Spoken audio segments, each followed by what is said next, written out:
Muy buenas tardes. En nombre del Colegio de Profesionales en Psicología de Costa Rica, extendemos un cordial saludo y agradecimiento a las personas que nos acompañan en esta charla de autocuidado, porque me quiero, me cuido, autocuidado para profesionales en tiempos del COVID-19. Antes de brindarle el espacio a la facilitadora, ofrecemos una enorme disculpa, ya que por motivos de conexión, la transmisión en vivo tuvo algunos problemas y tuvimos que grabar la sesión para poder compartirles tan valiosa información. Para no quitarles más tiempo, les presento a la máster psicóloga Maricruz Coto Choto. Ella es psicóloga de la Universidad de Costa Rica, es especialista en psicoterapia familiar sistémica por la Universidad Católica de Costa Rica y máster en terapia estratégica breve por el Centro de Terapia Estratégica. Es directora de Integrativa, Centro de Psicología y Desarrollo Integral. Tiene una trayectoria de 17 años de experiencia clínica a nivel individual, de pareja y familiar en motivos de consulta diversos. Ha trabajado en intervención en crisis, abuso sexual y violencia intrafamiliar y con poblaciones en riesgo social. Es docente universitaria a nivel de maestría y licenciatura en cursos de psicoterapia familiar. Está certificada por la Asociación Internacional de Disciplina Positiva como facilitadora de disciplina positiva para parejas, familias, escuelas y primera infancia. Adicionalmente, cuenta con formación en terapia focalizada en emociones, hipnosis y terapias integrativas como Brain Spotting y EMDR. Entonces, le brindo el espacio a la licenciada. A la Muchas gracias. Muchas gracias al Colegio de Psicólogos por esta oportunidad. Vamos a conversar hoy sobre el autocuidado y compartirles algunas de las reflexiones y de los aprendizajes con respecto al tema. Voy a empezar por definir qué es el autocuidado. Y vamos a hablar del autocuidado como un conjunto de prácticas de salud que se dirigen a mantener la salud mental y física, a prevenir enfermedades y a tratar también síntomas. Y vamos a entender que el autocuidado son todas aquellas estrategias que periódicamente una persona realiza en su vida cotidiana para mantener niveles adecuados de salud en diferentes áreas, como son el área social, el área física, el área emocional y el área espiritual. Históricamente sabemos que el autocuidado surge para la prevención de dificultades derivadas del estrés laboral y que ahora en tiempos de la pandemia, ante el rol tan importante que tenemos los profesionales en la salud mental, es vital que lo trabajemos. Vamos a observar que el autocuidado es una práctica preventiva que trabaja en 3 niveles. Para esto hablamos de la prevención primaria, cuando hablamos de evitar la enfermedad. Hablamos de la prevención secundaria, que intenta detectar de forma temprana cuando hay un deterioro de la salud para así poder actuar. Y hablamos de la prevención terciaria cuando nos dirigimos a las rehabilitaciones que hay que hacer, a la intervención en las conductas de autocuidado para que se vuelvan a poner en práctica. El autocuidado en tiempos de la pandemia tiene como objetivo brindar calidad de vida y apoyar nuestra labor de apoyo. Vamos a conversar de algunos retos del profesional en psicología en estos tiempos. Y una de las mayores quejas que he escuchado entre colegas es la sensación de sobrecarga emocional por atender el estado emocional de nuestros familiares, el de los pacientes y el nuestro propio. Y en esto, de forma curiosa, vamos a observar que en teoría nosotros somos parte de la población que debe aportar a mitigar y a disminuir el costo psicológico de los efectos que tiene la pandemia. Sin embargo, justamente por esta posición somos especialmente vulnerables a los efectos negativos en la salud mental, mientras nos esforzamos por hacer un equilibrio entre todas estas demandas. Aquí vamos a observar que la empatía, como habilidad básica en la intervención psicológica, es también un factor de vulnerabilidad. Y vamos a ver que todos tenemos diferentes respuestas personales y sociales a la pandemia, y entre nuestras respuestas como profesionales muchas veces nos volcamos a ayudar a otros y con frecuencia nos olvidamos de nosotros mismos. Hay una frase común para describir el trabajo de los psicólogos que dice que estamos acostumbrados a cargar con los problemas de otros. Y aquí, colegas, si alguno de ustedes se sintió identificado con esta frase, mucho ojo, porque desde el inicio hay problemas con la descripción del trabajo terapéutico. Nosotros no cargamos con los problemas de los demás, y menos en una situación de pandemia de la que somos parte igual como cualquier otra persona. Recordemos que nuestro rol profesional es de ayuda y acompañamiento. Sin embargo, no se puede negar y hay que tomar conciencia de que en nuestra labor estamos expuestos a relatos de dolor que generan imágenes internas que nos van a impactar. Otro de los retos que he observado y que he vivido en estos tiempos del COVID es la virtualización del trabajo. Cómo hemos tenido que innovar nuestra práctica terapéutica, cómo se han tenido que hacer nuevos lineamientos, cómo hemos tenido que ponerle creatividad a algunas técnicas, estrategias para poder acompañar a los pacientes en este proceso. ¿Por qué es importante hablar de autocuidado? Bueno, sabemos que la exposición a tareas de apoyo que están dirigidas a personas que tienen un gran sufrimiento, que están en un nivel de riesgo, que se sienten vulnerables, que están en una situación de impotencia e incertidumbre, produce desgaste. Y el estar continuamente expuestos a este desgaste se puede traducir en consecuencias graves, tanto para la salud mental como para la salud física. También es importante hablar de autocuidado porque el autocuidado es parte de nuestra responsabilidad y nuestra ética como profesionales. Ayudo para poder ayudar mejor. Me ayudo a mí mismo para poder ayudar responsablemente a otros. Y el autocuidado además es una práctica que nos empodera. El locus de control en el autocuidado es un locus de control interno. Es decir, el autocuidado nos devuelve una sensación de control sano en medio del caos y de la incertidumbre. Vamos a hablar un poco del contexto actual. Aquí vamos a hablar del término pandemia. Y sabemos que, bueno, el término epidemia, más allá de su descripción biológica que señala todos los riesgos para la salud física, conlleva también una epidemia a nivel mental y social. Esto es una experiencia universal, o sea, todo el mundo lo está viviendo en este momento, algunos en diferentes etapas de la pandemia, y es algo nuevo para nosotros. Es decir, es normal no saber cómo actuar, no saber qué sentir. No por ser psicólogos tenemos que saber cómo reaccionar a esta situación.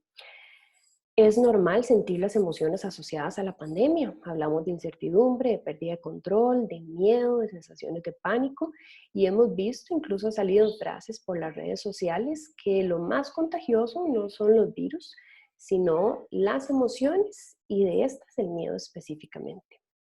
También vamos a hablar de que estamos en una situación de confinamiento y aquí vamos a hacer la diferencia entre aislamiento y soledad. Cuando hablamos de que estamos aislados, de que tenemos una medida protectora de aislamiento, esto no es sinónimo de que estamos solos y esto es muy importante que lo tengamos presente y lo trabajemos. Vamos a hablar que en el contexto actual también tenemos una sobrecarga de roles. De un momento para otro, de un día para otro, dejamos de ser profesionales, pareja, papá, mamá, a pasar a ser además otros roles de sobrecarga que tal vez antes no teníamos, como pasar a ser maestros o maestras de nuestros hijos, pasar a asumir el trabajo de la casa, pasar a asumir otras funciones en nuestras empresas o nuestros trabajos que incluso por situaciones económicas de la misma pandemia hemos tenido que asumir. Ante esta sobrecarga, claramente hay una situación de extenuación emocional y están los retos en las modificaciones a la práctica terapéutica, como les mencioné anteriormente, que más adelante vamos a hablar un poquito de esto. ¿Qué es lo que buscamos con conversar de autocuidado o con implementar prácticas de autocuidado? Bueno, aquí es importante saber que lo que queremos evitar claramente es pues un síndrome de burnout o el síndrome de estar quemado por el trabajo, estados de extenuación o agotamiento emocional, evitar síndromes clínicos como la depresión, la ansiedad. Y para eso es importante saber que estamos atravesando por un proceso de duelo. Es un duelo, un decir adiós a una realidad a la que estábamos acostumbrados y que en este momento no sabemos cuándo va a volver a suceder. También sabemos que hay un proceso de aprendizaje que es universal y aquí hay una curva de aprendizaje para todos. Y lo que se dice en los estudios es que por lo general a los 10 o 15 días de estar en confinamiento, la salud mental empieza a verse afectada. Y si no se toman medidas, cuanto más tiempo se prolongue el confinamiento y más tiempo tarde la intervención, es mayor el riesgo. También aquí vamos a ver entonces que en esta curva de aprendizaje, cuando hay recursos protectores que son activos y que estamos utilizando de forma correcta, la persona puede empezar a sentir más calma y desarrollar conductas más adaptativas. Es decir, nos da la oportunidad de desarrollar la resiliencia, que es esa capacidad para adaptarse a las situaciones difíciles. Y en la resiliencia vamos a recordar que hay dos conceptos principales y uno de ellos es la autoprotección, que sería para el tema que estamos conversando, es la capacidad de las personas para elegir libremente una forma segura de trabajar, es poder cuidar de nosotros mismos en el trabajo. Y vamos a hablar también del desarrollo de un comportamiento positivo en circunstancias que son difíciles. Y para esto es necesario aceptar la realidad en lo que estamos. La pandemia es lo que hay. Es la situación actual, nos guste o no nos guste. No tenemos control sobre la pandemia, pero sí sobre nuestras conductas y percepciones sobre el tema. Entonces, cuando hablamos de aceptación, hablamos de reconocer los hechos como son, con las limitaciones realistas del caso. Aceptar no significa aprobar, no significa renunciar, no significa tomar una actitud pasiva. La aceptación tampoco va en contra del cambio, al contrario, es un requisito previo para cambiar. Y la aceptación también involucra un proceso de duelo. Acepto lo que ahora tengo, que antes no tenía, que no es necesariamente lo que quisiera o lo que elegiría, pero es lo que existe. Y en este proceso es necesario que desarrollemos un autoconocimiento y una capacidad reflexiva, un conocimiento propio de las necesidades, de mi manera de afrontar la situación y una reflexión profunda sobre lo que yo hago al respecto y lo que quiero hacer. Vamos a profundizar sobre esto. Para esto les quería mencionar el concepto de la ventana de tolerancia, que es un concepto por lo general bastante conocido. Permiso. Es un concepto de Daniel Siegel y refiere a la forma en la que lidiamos con los estados emocionales que nos producen circunstancias de la vida. La ventana de tolerancia es un concepto que comprende la subjetividad, o sea, es una experiencia que es subjetiva, que es personal para cada uno. No se puede comparar la ventana de tolerancia de una persona con la de otra persona. Y vamos a ver en este gráfico que tenemos aquí que hay tres franjas. Hay un estado de hiperactivación donde vamos a tener conductas de pelea y lucha, estados emocionales ansiosos, ataques de pánico, tensión muscular, presión alta, taquicardia, sudoración, hiperventilación, por ejemplo. Hablamos de un estado de hipoactivación, donde vamos a encontrar conductas más como la depresión, la desconexión emocional, la extenuación o el agotamiento. Y aquí vamos a encontrar a las personas que, por ejemplo, dicen que no han tenido una sola afectación con la situación de la pandemia, que también las hay, ya me las he encontrado. Y bueno, ojalá que de verdad no les haya afectado, pero aquí cuando alguien menciona esto, se enciende como una lucecita roja de pensar en la manera, en la estrategia que están utilizando para que no les haya afectado una realidad que drásticamente cambió y que literalmente cambió la vida de todos. Hablamos del funcionamiento óptimo, que sería la franja donde quisiéramos funcionar o donde deberíamos de funcionar la mayoría del tiempo. Y para esto entendemos que en el funcionamiento óptimo podemos vivir las emociones de la pandemia en una forma autorregulada, en una forma donde reconozcamos nuestras emociones y las expresamos de una forma asertiva. Cuando hablamos de autocuidado, debemos recordar que no es necesario estar desbordados, o sea, no es necesario esperar a estar aquí en la hiperactivación o en la hipoactivación para tomar medidas de autocuidado. Tomamos medidas de autocuidado desde que estamos en funcionamiento óptimo, justamente para preservar ese estado de funcionamiento. Y hay que reconocer también en este proceso donde todo cambia y las emociones también van fluctuando con el paso de los días, que es importante que cada uno de ustedes pueda reconocer en la ventana de tolerancia en dónde se encuentran. ¿Qué detonantes, qué cosas que pasan me mueven hacia arriba o hacia abajo? A la vez, ¿qué conductas me ayudan a mí a mantenerme regulada, en conexión conmigo misma y en conexión con los demás?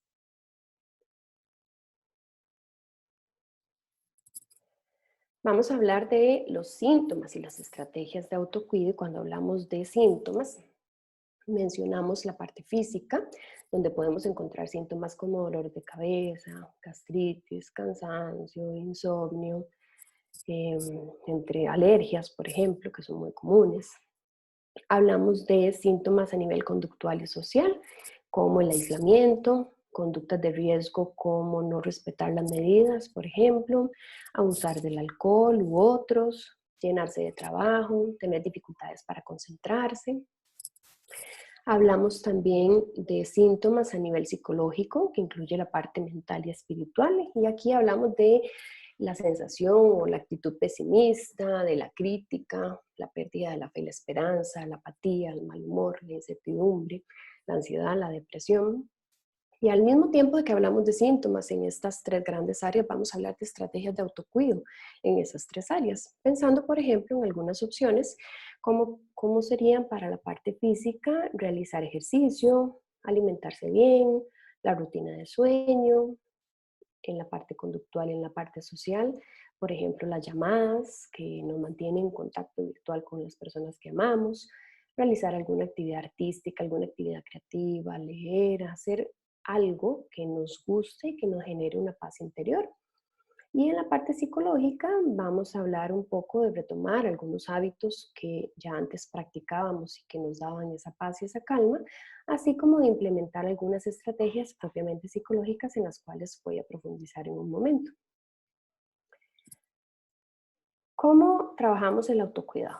Vamos a identificar, y esto es algo que pueden ir haciendo ustedes en casa, ¿cuál es mi mayor conducta de riesgo? Por lo general hay áreas en las que solemos tener alguna debilidad. Entonces, ¿en qué área se ubica mi conducta de riesgo? ¿Es en el área de la alimentación? ¿Como mal? ¿Me brinco comidas? ¿Me saturo con carbohidratos, con grasas, con azúcar? ¿El ejercicio físico? ¿Está en los hábitos de sueño? ¿Tengo insomnio? ¿Estoy despertándome muy temprano? ¿Estoy agotada? ¿Está mis conductas de riesgo en el trabajo? ¿Tengo dificultades para delegar funciones? ¿Tengo dificultades para estructurar y ordenar un día de trabajo? ¿Tengo dificultades con la procrastinación, por ejemplo? Está mi dificultad en el área social, tengo dificultad para poner límites, para pedir ayuda, para delegar también, tengo problemas interpersonales con alguien. Tratemos de evaluar cuál es la mayor conducta de riesgo y en qué área es que se ubica, para luego poder identificar cuál es mi estilo de afrontamiento. Cuando hablamos de estilo de afrontamiento hay varias opciones aquí, entonces vamos a ver si estamos entre el tipo de personas que se han abandonado al confinamiento. Este tipo de personas se levantan tarde, están en el sillón todo el día, pasan viendo Netflix, no quieren hacer nada, no quieren ni ver noticias y están como si fueran unas vacaciones dentro de casa. Hay otro tipo de personas que sienten que necesitan aprovechar muchísimo el tiempo. Entonces se llenan de tareas, están haciendo un montón de planes que tenían rezagados, un montón de pendientes, llenando el calendario y su rutina diaria con la mayor cantidad de actividades posibles con el objetivo de no pensar, de no sentir. ¿Cómo están llevando ustedes su confinamiento? ¿Cómo están llevando ustedes su quehacer como psicólogos en estos tiempos de la pandemia? ¿Están ustedes reconociendo sus sentimientos? ¿Están teniendo actividades de autocuido o están en alguno de estos dos bandos, por decirlo así, que yo acabo de describir? Aquí es importante observar si mi estilo de afrontamiento contiene conductas de pelea o de lucha, ¿verdad? O si más bien me estoy yendo como hacia la hipoactivación, volviendo a la ventana de tolerancia. Y hay que transitar desde la toma de conciencia de estos estados a cómo los manifiesto, para luego pasar a cuáles son mis principales factores protectores, cuáles son los recursos con los que ya cuento, qué recursos a nivel familiar, a nivel social, a nivel individual tengo. Y aquí, en todo lo que he leído, en lo que pude encontrar, en lo que investigué, todos los autores recomiendan volver a lo básico. ¿Qué es lo básico? Satisfaga sus necesidades más básicas. Alimentación, rutina de sueño, ejercicio, movimiento. Cree un entorno seguro donde usted tenga vínculo, donde usted trabaje su apego con las personas significativas para usted y estas necesidades básicas estén satisfechas. No hay mayor cosa que eso. Eso es lo principal. Podemos hacer muchas estrategias de autocuidado, de las cuales ahora les voy a hablar, que son complementos, son cosas adicionales, pero si esto de crear un entorno seguro y de tener las necesidades básicas satisfechas no existe, estamos trabajando sobre la nada. Aquí les pregunto, ¿cuáles recursos terapéuticos utilizan ustedes con sus pacientes? Y esto es como echar un vistazo a cuál es mi baúl de herramientas, mi cajita de herramientas. ¿Qué recursos tengo que puedo utilizar en los 3 niveles de intervención? Y aquí puse solamente algunos, traté como de variar entre los enfoques de psicología, sin embargo, sabemos que hay muchísimo más y esto va a depender de la formación y la especialización de cada uno. Pero, por ejemplo, tenemos la autohipnosis, las técnicas de arteterapia, el mindfulness, las respiraciones profundas, la relajación, meditaciones, construir un lugar seguro, el abrazo a la mariposa, el tapping, la escritura terapéutica, entre miles más, que seguro ustedes también tienen ahora en mente cuando estamos repasando. ¿Qué es importante aquí? Saber que estas estrategias no reemplazan la terapia personal. Todos deberíamos de mantener nuestros propios procesos de supervisión y de terapia personal para así seguir creando una cadena de apoyo profesional. Y al mismo tiempo podemos complementar en casa y entre sesiones con estas estrategias que solemos darles a nuestros clientes. ¿Con cuáles de estas ustedes se sienten más identificados, más cómodos? ¿Las han practicado alguna vez con ustedes mismos? ¿Cómo les ha funcionado? Los invito a reflexionar un poco sobre eso y a probar.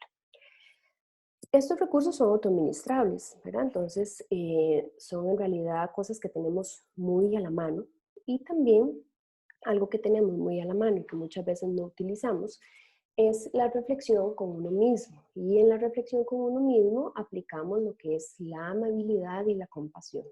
Y aquí yo les pregunto, colegas, ¿qué le dirían ustedes a un paciente suyo o a un familiar o a un amigo cuando se ha sentido mal? Cuando se ha sentido así tan mal como ustedes se han sentido en algunas ocasiones. Revisen qué palabras, qué acciones, qué tono de voz incluso tendrían para hablarle a esa otra persona. Y revisen después si su respuesta también hacia ustedes mismos es compasiva y generosa, porque por lo general esto nos fluye muy fácil hacia los demás, pero nosotros como profesionales nos tratamos con un alto nivel de exigencia. Siempre hablamos de establecer relaciones seguras con nuestros pacientes y olvidamos que la primera fuente de seguridad es tener una relación segura con nosotros mismos. Recordemos que el autocuidado no requiere necesariamente hacer más cosas, o sea, no es que ahora todos los días voy a llenar mi agenda con estas actividades, además de la sobrecarga de roles que tengo, sino que más bien hay que revisar cuáles son las acciones que estoy realizando ya, hacer menos o hacer las mismas, pero de mejor manera. Otro de los aspectos importantes a revisar es el aprendizaje que me deja esta experiencia de la pandemia. La pandemia definitivamente al confinarnos en nuestros hogares, al aislarnos socialmente, entre cosas negativas que podemos haber observado, también podemos observar aprendizajes y tal vez no todos estén en este proceso, en esta etapa del aprendizaje, sino que pueden estar todavía en el proceso de estar como en shock, de no creérselo, en el proceso de estar enojados, en el proceso de estar tristes por la situación. Y aquí estoy hablando del proceso de duelo que implica vivir una pandemia. Pero en la etapa de aprendizaje empezamos a encontrarle un poco de sentido a esta experiencia y a incorporar, a asimilar cosas que son importantes que interioricemos y que empecemos a aplicar. Algunas de estas que les menciono acá es el hecho de encontrarse con uno mismo, el hecho de pausar, de bajar las revoluciones diarias en las que estamos acostumbrados a vivir, trabajar o desarrollar la paciencia, si es que ya la tenían, ser creativos, soltar. El arte de soltar versus controlar es algo que nos cuesta mucho hacer y que además en una situación de incertidumbre es un recurso al que echamos mano casi que de primero. Y aquí es interesante notar, por ejemplo, que el control es un mecanismo defensivo que se utiliza para minimizar la sensación de riesgo.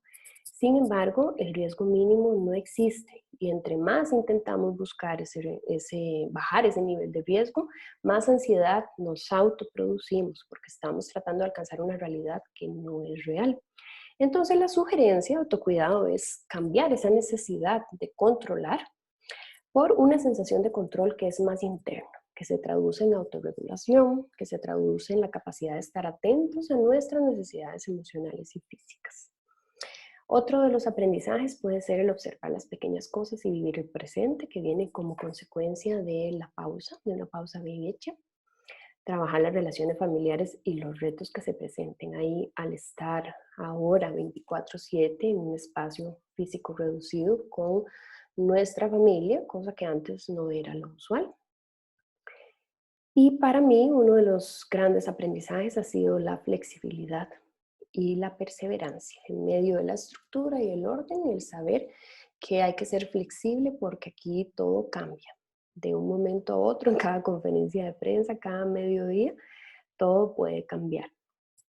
Entonces, recordemos que la palabra crisis, además de aludir al caos, alude también a una oportunidad de crecimiento. Cuidar de uno mismo requiere algunas acciones. La gente suele pensar que esto es algo sencillo, pero es más sencillo leerlo, hablarlo, decirlo que hacerlo. Cuidar de uno mismo requiere tomar conciencia del estado personal de salud, tener un deseo consciente de satisfacer esas necesidades. No basta solo con saber que tengo que empezar a dormir mejor, que tengo que empezar a comer mejor. Tiene que ver con tomar decisiones, o sea, no todo se queda en la cabeza, sino que hay que ejecutar, pasar a la acción. Hay que tener un plan, preferiblemente. Yo sé que hay gente que no es tan estructurada, pero el plan de alguna forma define un objetivo de autocuidado y define qué es lo que yo voy a hacer en ese objetivo. Voy a empezar a investigar, a conocer, a darme la oportunidad de ver cuáles son las cosas que me ayudan a mantenerme en mi zona de funcionamiento óptimo. Si ya las sé, ¿cómo las voy a hacer? ¿En qué momento de mi rutina con la sobrecarga de roles lo voy a hacer de tal manera que no sea una carga, sino que sea un espacio para volver a recargar energías?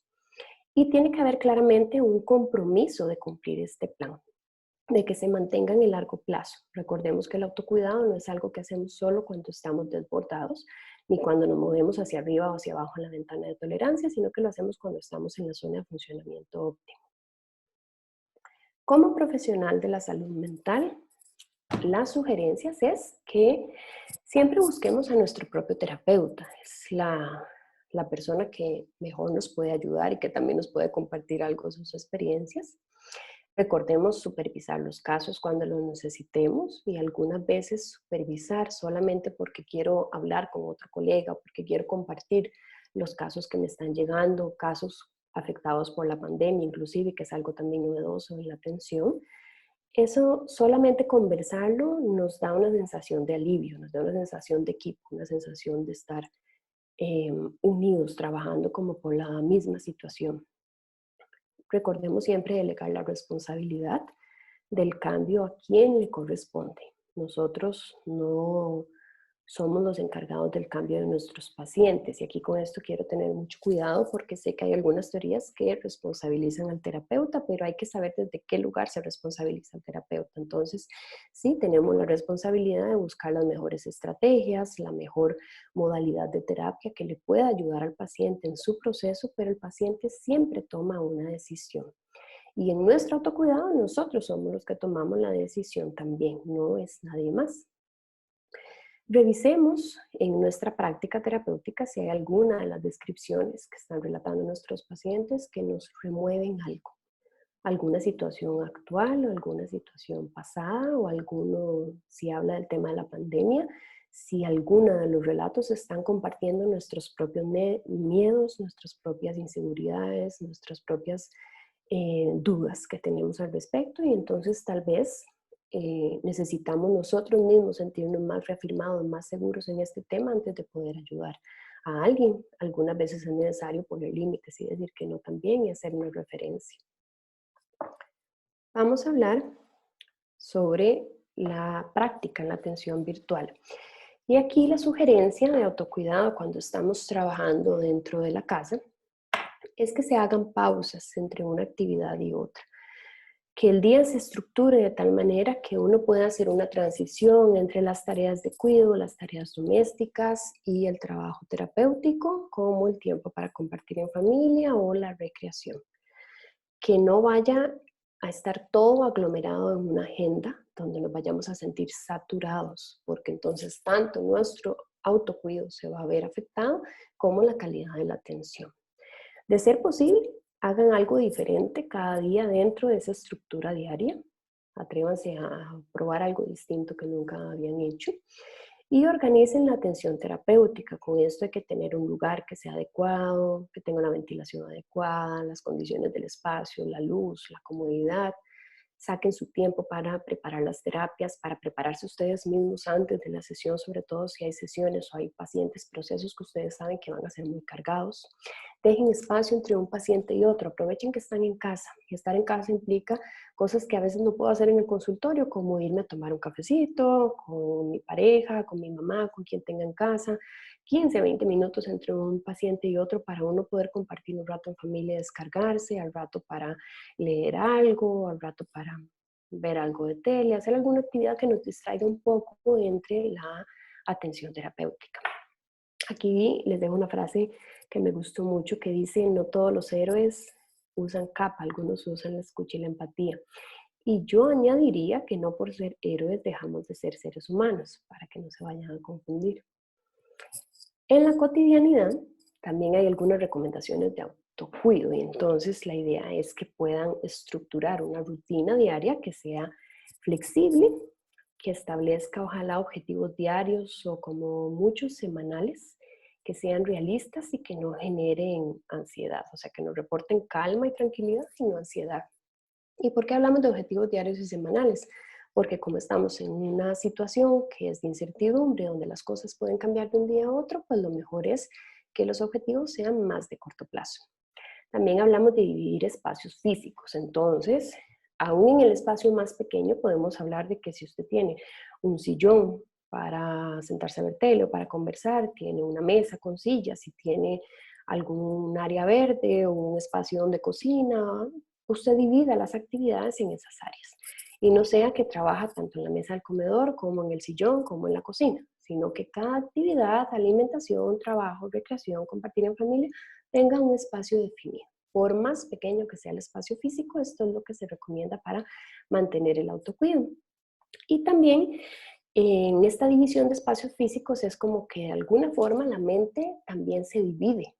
Mentalmente también estamos como seccionados y al cambiar de lugar, cambiamos de actividad, nuestro cerebro y todos los procesos mentales que se están realizando también cambian y el cerebro se dispone de una forma más positiva. Es diferente a pasar todo el día, por ejemplo, en el sillón, que también me he encontrado personas que me dicen: no me he levantado hoy del sillón, aquí hice todo, aquí comí, acá amanecí, aquí trabajé, ¿verdad? Y bueno, una rutina que se sostiene de esa forma días consecutivos no es la más sana.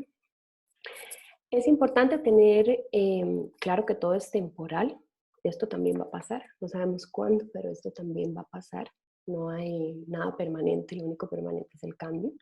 Entonces, recuérdense diariamente, todo es temporal. Se sugiere que tengan actividades de transición. Y una actividad de transición es una actividad que nos permite fluir de una tarea a otra de una forma calmada, de una forma tranquila, de una manera agradable.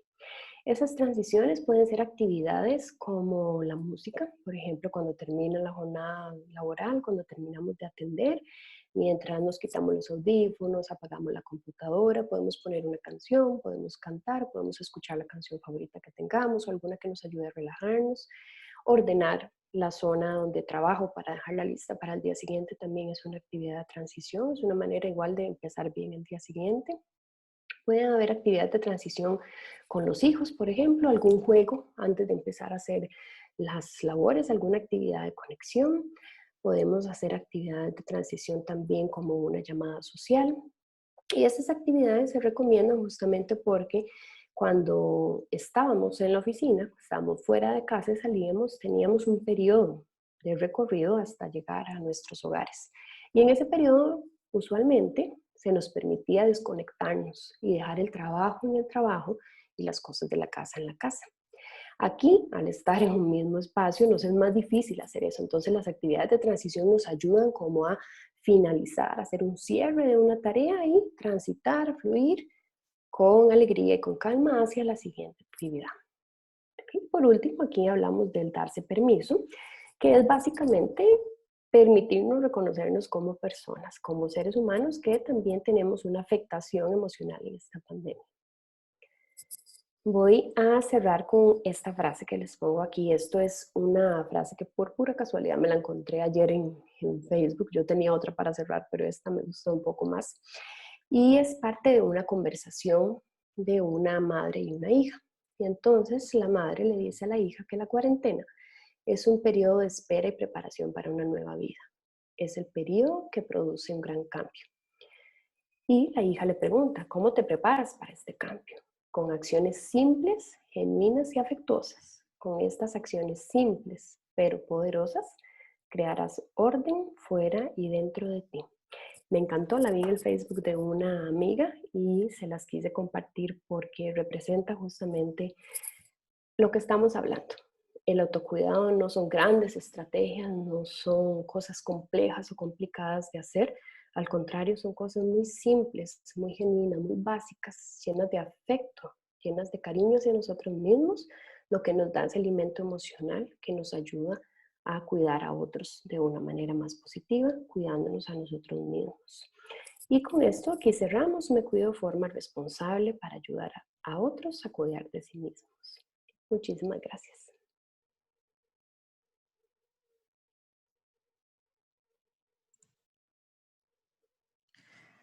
Muchas gracias, Maricruz, por tan valioso aporte en este tema de autocuidado. Esperamos que haya sido de un gran provecho para cada uno de ustedes que son parte ¿verdad? Que han sido parte de esta charla. Bueno, sin más por el momento, entonces me despido. Muchas gracias, Maricruz, nuevamente y que estén muy bien. Muchas gracias.